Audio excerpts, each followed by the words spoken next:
Bonjour à tous et bienvenue à Hebdo4, votre émission d'information locale et régionale. Et voici notre programmation pour notre édition du 29 septembre. La problématique de la cale de halage au quai Newport, le 5e anniversaire du service sage-femme dans la baie de Chaleur, la table régionale de concertation des aînés Gaspésie-les-Îles, un verger dans la baie des Chaleurs, un club de mycologues amateurs de la Gaspésie. Télévague vous souhaite une très bonne émission. Nous commençons cette semaine avec la fermeture de la cale de halage au quai Newport. Monsieur Daniel Desbois, président de l'Association des crabiers gaspésiens, nous en parle. Bonjour, Monsieur Desbois. Bonjour. Est-ce que vous pouvez nous expliquer qu'est-ce qui est arrivé à l'infrastructure au quai Newport? Ça, suite à une inspection sous-marine avec un drone, on s'est aperçu que les pales-planches du trou de la cale de halage étaient vraiment extrêmement abîmées. Il y avait des gros trous à peu près 2 pieds de diamètre, là, tout le tour à l'intérieur. Puis le remblai qu'il y avait sur la dalle de béton s'est vidé dans l'âvre. La dalle de béton se trouve dans le fond, dans le vide, là. Les travaux sont évalués à combien? On a fait des évaluations de travaux qui étaient au-dessus. Les travaux d'urgence, c'est évalué au-dessus d'1 million, là, sans savoir si que, en ouvrant la session, qu'est-ce qu'on va trouver, si l'état du métal qui est là permet justement une soudure, si la qualité est assez bonne pour ça. Sinon, on ne sait pas où ça peut monter. Ça peut coûter au même prix d'une refonte complète, là. Okay. Est-ce que les bateaux ont pu tous sortir de l'eau quand même? Non. Non, il nous vient d'en avoir une quinzaine là, qui ne pourront pas. Là. Okay. Mais il y en a qu'on a fait tenir un trailer de l'extérieur pour pouvoir monter plus les hauts-mardiers. Là. Les plus petits bateaux. Mais la problématique, c'est pas vraiment... c'est une problématique, là, mais la plus grosse problématique, c'est de descendre ceux-là qui sont déjà montés, les plus gros. Là. Ça veut dire qu'au printemps prochain, s'il n'y a pas de réparation, ils ne pourront pas sortir en mer? Oui, ça pourrait aller jusqu'à là, mais il va falloir trouver une solution. Là. Le quai et la cale de halage, ça appartient à qui, ça? Ça appartient au milieu des années 90, ça a été cédé à l'association de morutiers par le MAPAC. Puis depuis 2019-2020 qu'on l'opère, ça appartient à l'association des crabiers, là. Puis les bateaux qui sont pris en mer présentement, là, à part être pris en mer, c'est quoi ça peut engendrer comme problématique? Si il y a une urgence demain matin, c'est vraiment problématique. On ne peut pas sortir de bateau. Si tu es en train de couler, là, c'est Rivière-Nord, parce que Caraquette, présentement, est brisé, ça fait une dizaine de jours. Chipagan est à pleine capacité. Fait que ça commence à faire loin. Et justement, on a eu un cas hier qui voulait monter, un gars de Terre-Neuve qui s'avait rendu à Caraquette pour monter, la machine était en panne. Il a voulu se diriger vers nous. Il faisait de l'eau, justement. Puis là, je vais le rediriger vers Rivière-Nord. Lui, ça faisait comme 10 heures de route, là. Ça commence à faire loin, puis c'est inquiétant quand tu fais de l'eau un peu plus qu'en normal, là. Oui, puis ça augmente le risque de bris si on les laisse dans l'eau pendant l'hiver. Oui, c'est sûr. Ça demande au moins une surveillance. Pas tous les bateaux qui sont conçus pour rester dans la glace non plus, là. Est-ce que vous avez sollicité les différents paliers gouvernementaux là, pour vous aider?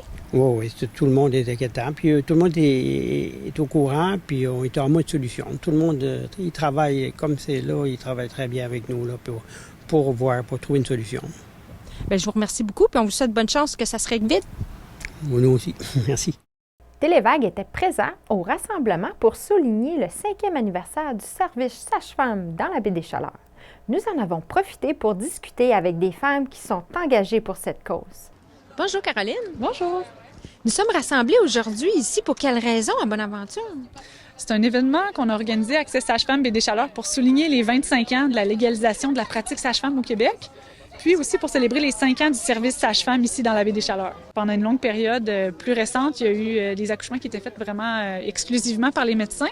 Puis il y a eu une mobilisation citoyenne qui a vraiment demandé pendant plusieurs décennies de ramener la pratique sage-femme. Puis cette pratique-là, maintenant, depuis maintenant 25 ans, là, elle est pratiquée légalement, elle est instaurée dans le système de santé. Il y a un bac sage-femme qui se donne de plusieurs années. C'est encadré par un ordre professionnel. Donc vraiment, là, on a une pratique sage-femme moderne puis qui est maintenant disponible dans plusieurs régions du Québec, dont la baie des Chaleurs. Vous avez présenté votre nouvelle identité visuelle. C'est quoi l'histoire en arrière de ce logo-là? Bien, c'est un logo qui a été vraiment longuement réfléchi. On avait envie de faire un logo de service qui serait inclusif. Donc, on sortait un peu peut-être du traditionnel papa, maman, bébé pour pouvoir faire référence à un peu toutes les personnes qui pourraient avoir accès à une sage-femme. Donc, le rond sur le logo représente l'humain. L'humain qui peut être justement un parent, un bébé, une mère, peu importe. Et on sent que cet humain-là est supporté et entouré. Donc, que ce soit par les sages-femmes ou encore la communauté, l'énergie. Donc, l'idée était de créer quelque chose qui était enveloppant autour de ce personnage central-là. Puis, comme on est en Gaspésie, on voulait aussi sentir le territoire. Donc, on peut aussi retrouver la vague, la montagne, le soleil ou la lune selon l'énergie du moment. Donc, on cherchait vraiment à faire un logo qui susciterait un sentiment fort d'appartenance et qui nous permettrait aussi d'être vite reconnaissable. Il y a combien de familles qui ont eu recours aux sages-femmes dans la région? Si on compte les suivis complets, qui sont principalement ce que les sages-femmes font, on parle de plus de 130 familles là, qui ont eu des suivis complets, incluant prénatal, accouchement et postnatal, avec leurs sages-femmes depuis le début des services. Mais on offre aussi des services de façon ponctuelle, des fois sur référence d'un autre professionnel. Et puis, si on inclut tous les autres services, c'est plus de 300 Gaspésiens qui ont pu être en contact avec une sage-femme à une étape de leur parcours de périnatalité. Puis c'est quoi la différence entre la pratique sage-femme et celle en milieu hospitalier? Mais en fait, une des principales différences, c'est le suivi qui est vraiment un suivi qui est centré autour de la famille puis des besoins de la famille. Donc, il y a vraiment des processus de décision éclairés au niveau des choix, de faire des interventions, de passer certains tests. Puis, il y a aussi la continuité relationnelle qui est le fait que c'est la même sage-femme qui fait nos suivis tout au long de la grossesse, qui est présente à l'accouchement, puis dans les 6 semaines après l'accouchement. Donc, ça, c'est vraiment exceptionnel. Puis, il y a aussi le fait d'avoir accès plus facilement, je dirais, là, à la professionnelle. Donc, on peut la joindre les sages-femmes quand on a des questions, des inquiétudes. Puis il y a quand même une pratique qui est tournée aussi vers une philosophie qui est différente, là. Présentement, il y a combien de sages-femmes qui pratiquent dans la région? Mais ça a varié au cours des 5 dernières années. Présentement, il y a une responsable du service sage-femme, puis il y a 2 sages-femmes qui pratiquent, puis il y a aussi d'autres sages-femmes qui complètent ponctuellement l'équipe. Fait que pour l'instant, c'est ce qui est en place pour la Baie des Chaleurs, là. Est-ce que vous aviez remarqué qu'il y avait comme un manque de reconnaissance envers cette profession-là? Mais dans la Baie des Chaleurs comme telle, il y a une bonne collaboration avec le milieu hospitalier. Présentement, avec le service d'obstétrique de l'hôpital de Maria, il y a vraiment une belle collaboration. Il y a eu beaucoup d'échanges qui se sont faits, puis vraiment une reconnaissance mutuelle qui s'est bâtie. Par contre, on peut dire que le service a pris 10 ans à s'implanter dans la Baie des Chaleurs. Il y a eu des mobilisations pendant 10 ans au niveau des citoyens et des citoyennes. Donc, ça a été vraiment long avant de convaincre là, autant le gouvernement au niveau provincial que régional de venir instaurer un service ici. Puis, à l'échelle du Québec, c'est sûr là, qu'on reconnaît quand même un manque de reconnaissance en général envers la profession. Il y a eu dernièrement aussi, dans les dernières années, des mobilisations des sages-femmes pour améliorer leurs conditions de travail. Donc, c'est sûr que ça persiste. Les sages-femmes, ils ont manifesté qu'ils étaient contre le projet de loi 15. Est-ce qu'il y a eu du développement, des pourparlers avec le gouvernement?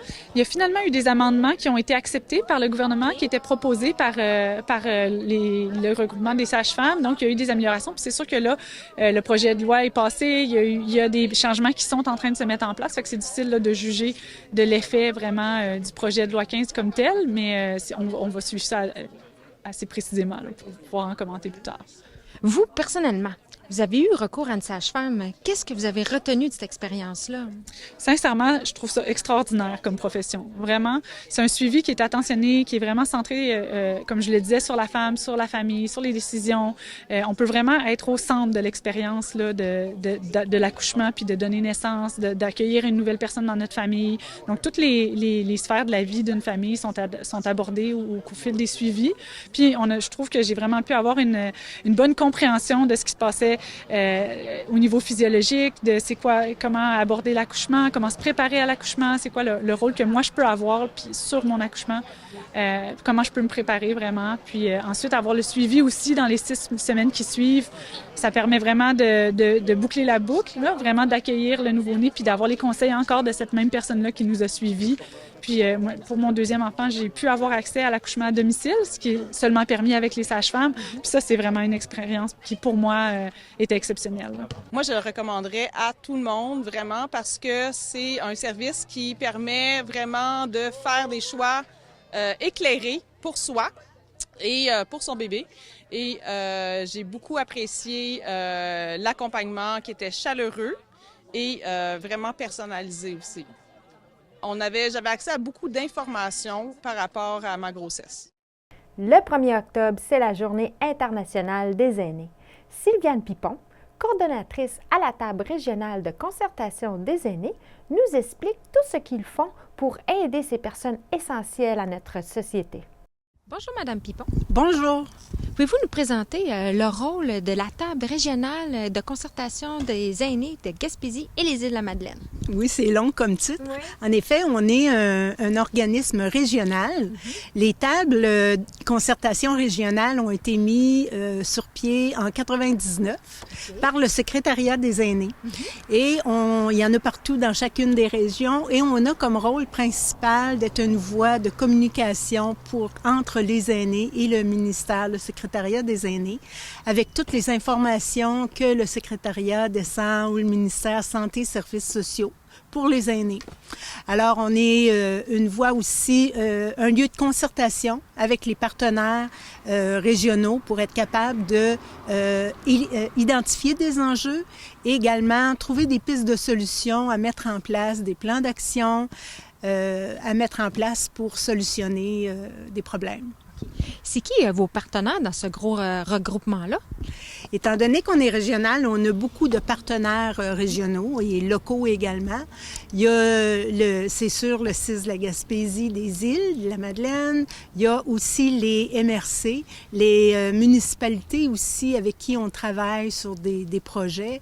On a également les centres d'action bénévoles qui sont incontournables, les entreprises d'économie sociale qui offrent des services à domicile.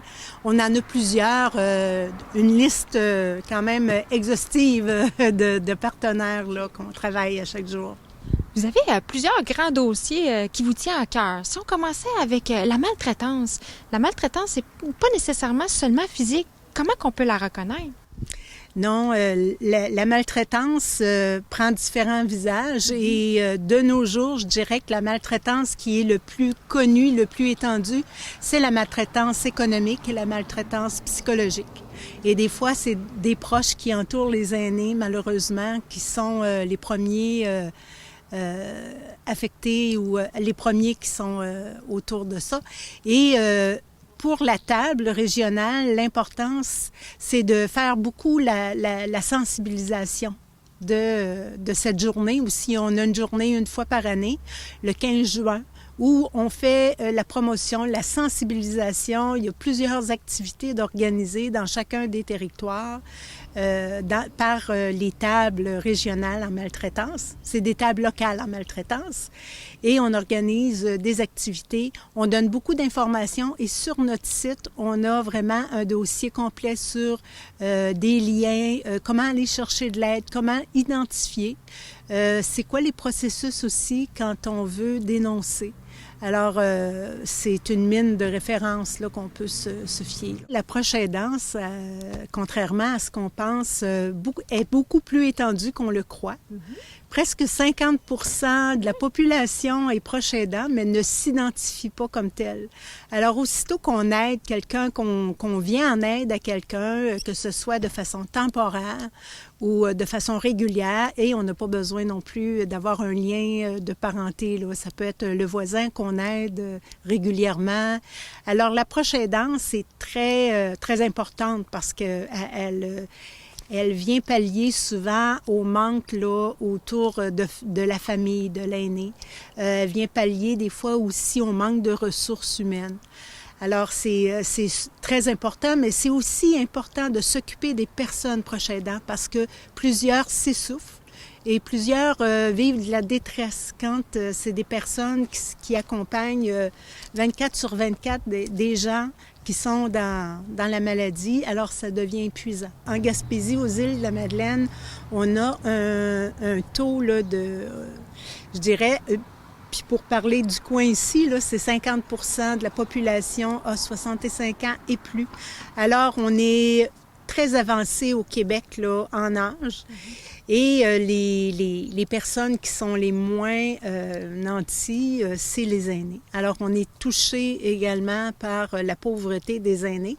Et ce qu'on essaie, c'est surtout d'être capable d'appuyer les paniers de services, d'appuyer les partenaires, faire connaître les services qui existent localement. Ou aussi participer à des actions locales, là, des plans d'action locales avec d'autres partenaires pour diminuer les conséquences de la pauvreté. Là, on est en train de faire aussi avec un comité de la pauvreté. Vous allez voir le 17 octobre, c'est une journée de sensibilisation contre la pauvreté. Et il va y avoir un ensemble des petits vidéos qui vont sortir, qui vont identifier différentes formes de pauvreté également dans la région. Le 1er octobre, c'est une journée spéciale pour les aînés? Oui, c'est la journée internationale des aînés. À chaque 1er octobre, chaque année, la table souligne cet événement-là. C'est surtout l'occasion, la journée qu'on prend pour souligner l'apport des aînés au niveau social et l'inclusion de ces aînés-là dans la société à différentes formes. Parce que les aînés, actuellement, les aînés sont en forme, là. Et c'est pas vrai que les aînés sont fragiles et vulnérables, comme souvent on pense.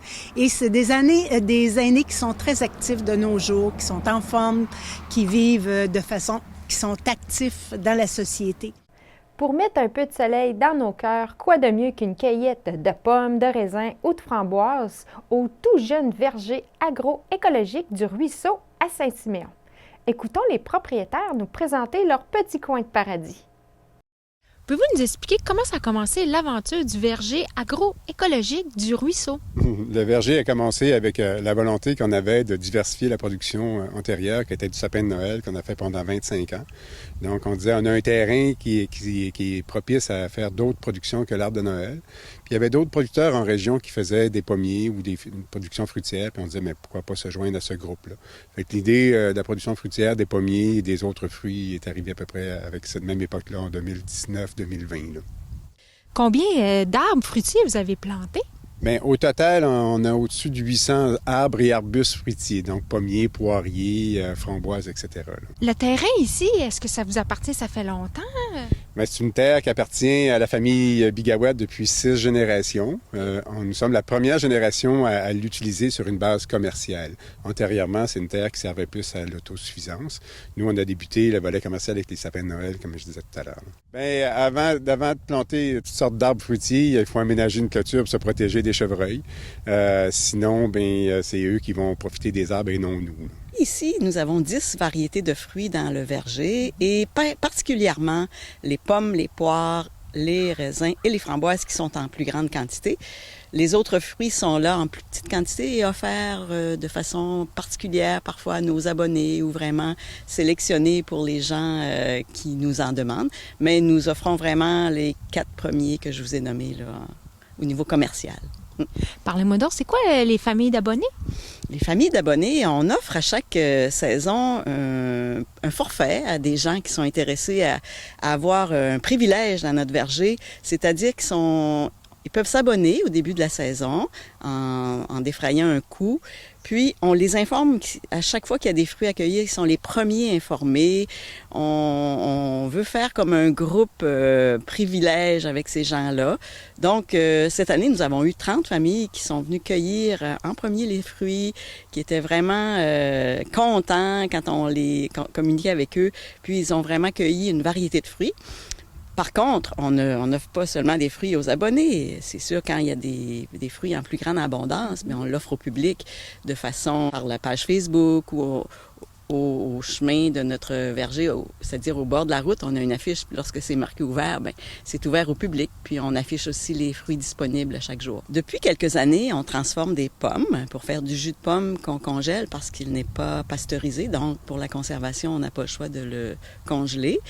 On a un projet sur la table, par contre, pour transformer différents fruits avec des assemblages de fruits, puis éventuellement pasteuriser notre jus qui pourrait être sur la tablette et qui ne serait pas nécessaire de congeler pour sa conservation. C'est quoi votre sentier d'interprétation, là? Le sentier d'interprétation, c'est nouveau depuis cet été. Ce sont 5 postes avec des affiches qui ont un code QR dont les gens peuvent parcourir avec leur iPhone et numériser le code qui va répondre à la question qui est indiquée sur l'affiche. Par exemple, qu'est-ce que c'est l'agroécologie? Alors, en allant sur le site via le code QR, vous allez avoir de l'information soit textuelle ou audio qui va vous expliquer vraiment c'est quoi notre verger et différents volets du verger. C'est vraiment intéressant, ça permet de faire une belle marche dans notre verger, puis en même temps, recevoir de l'information éducative et intéressante, je crois. La meilleure façon de vous rejoindre, c'est comment? Vous pouvez communiquer avec nous via notre numéro de téléphone, 581-886-0287. On a aussi un site web qui est vergeragroécologiqueduruisseau.ca. Sur ce site web-là, vous allez pouvoir lire notre histoire, plein d'informations sur nous.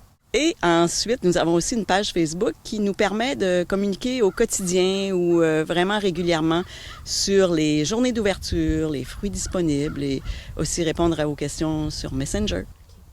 Pourquoi vous avez inclus le nom agroécologique à votre nom de verger? Bien, pour nous, on le réfléchissait, on se posait la question sur quel angle on voulait faire cette production-là. Production conventionnelle, ça nous tentait moins.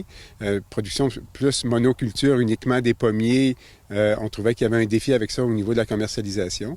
Puis on aime bien tout l'aspect biodiversité. Donc, l'agroécologie, ça allie la science de l'agriculture et de l'écologie.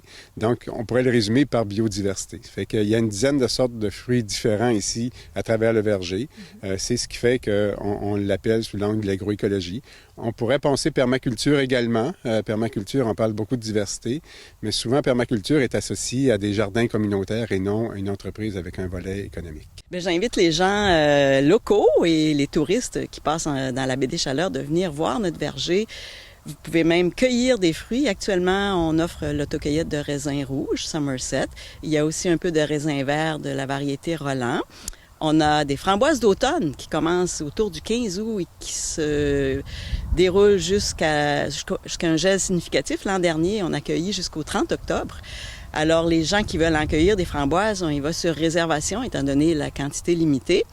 Et venez voir notre sentier d'interprétation et on vous invite à venir faire un tour juste pour voir comme c'est le fun de marcher dans un verger dans la baie des Chaleurs. La cueillette de champignons sauvages, c'est pas toujours évident. Alors, pourquoi pas joindre le club mycologue amateur de la Gaspésie pour nous aider? Télévague a rencontré 2 sympathiques mycologues amatrices pour en discuter. Bonjour Isabelle. Bonjour. On est ici aujourd'hui pour une activité en forêt qui est offerte par votre club. Pouvez-vous nous présenter, votre club? Oui, les mycologues amateurs de la Gaspésie. Donc, on a un organisme sans but lucratif. On est en opération depuis maintenant 4 ans. C'est notre 4e saison. Puis, on offre des rendez-vous, finalement, de cueillette et d'identification de champignons un peu partout maintenant en Gaspésie. Nos premières activités, la première année, étaient surtout concentrées dans la baie des Chaleurs, où il y avait les différents administrateurs du conseil d'administration. C'est là qu'ils étaient, les animateurs et tout. Puis maintenant, on offre des activités cette année dans, si je ne me trompe pas mal toutes les MRC de la Gaspésie. Donc, on avait des activités dans la baie des Chaleurs, bien sûr. Si je ne me trompe pas, 3 activités dans la baie des Chaleurs. On avait sinon une activité 2 activités dans le Rocher-Percé. On a eu sinon une activité à Gaspé et 2 activités en Haute-Gaspésie. Comment ça se déroule, une activité de cueillette en forêt avec votre club? Oui, donc les membres arrivent, c'est tout le temps d'habitude les dimanches, de 9h à midi. Donc on se rejoint au point de rendez-vous, puis là on fait une introduction sur la récolte, les pratiques de récolte, une introduction rapide d'identification. Mais donc ici, on a un chapeau plus classique. Donc quand on part avec cette forme-là, la première chose qu'on doit regarder, c'est le dessous du chapeau. Donc on va regarder en dessous. Puis ici, on a déjà une information assez pertinente parce que le plus classique des champignons va avoir des lames. Donc ça nous amène quelque part où il faut travailler plus fort. Puis après, les gens vont sur le terrain, donc en sous-groupe, pour aller ramasser le plus possible de spécimens qu'ils retrouvent. Après, on met ces spécimens-là sur des tables d'identification et on les divise dans des grands groupes. Puis on passe groupe après groupe pour donner des caractéristiques d'identification, puis identifier les espèces qui s'y trouvent.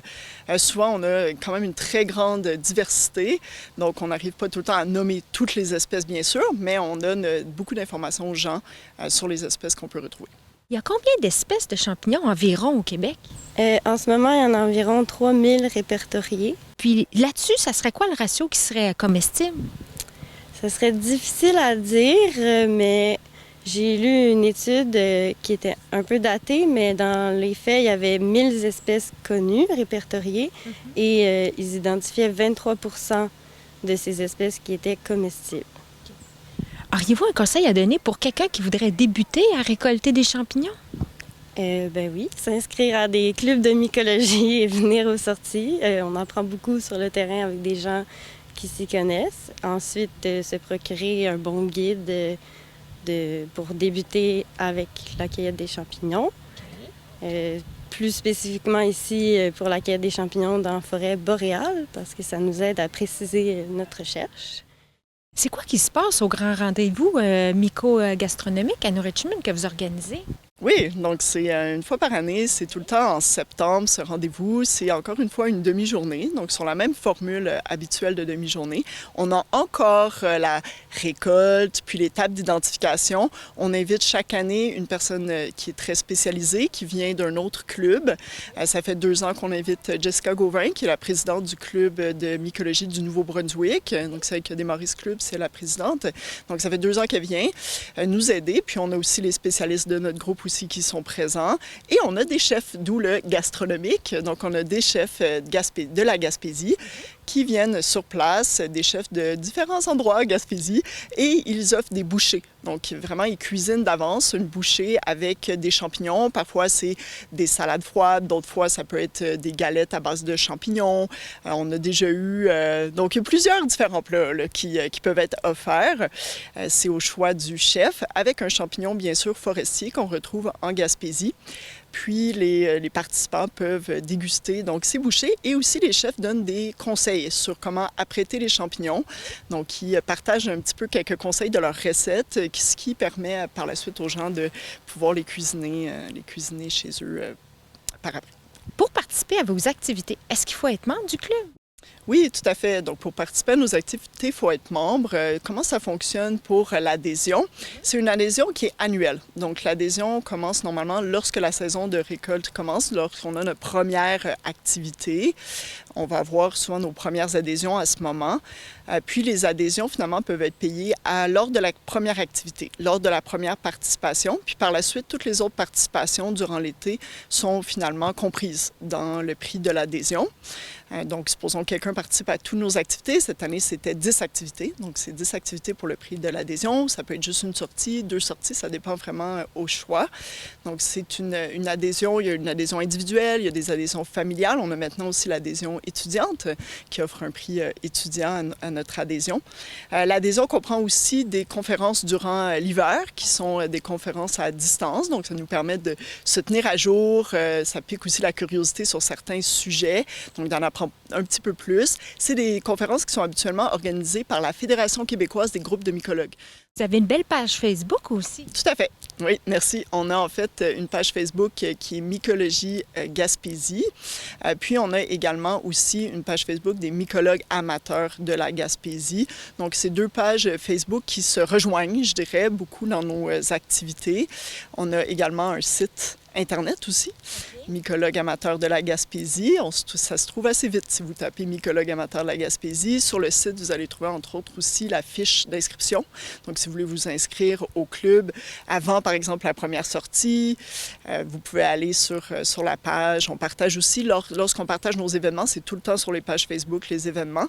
Puis, il y a le lien vers le formulaire d'adhésion, entre autres, pour participer à une première activité, là. On espère bien vous retrouver en grand nombre lors de nos sorties l'année prochaine. Donc, là, notre saison tire à sa fin. Donc, on espère vous trouver en grand nombre, puis pour récolter et découvrir des champignons avec vous. Ceci conclut notre édition d'Hebdo4 du 29 septembre. Merci beaucoup pour votre écoute et rendez-vous la semaine prochaine pour une nouvelle émission d'information locale et régionale. Passez une bonne semaine!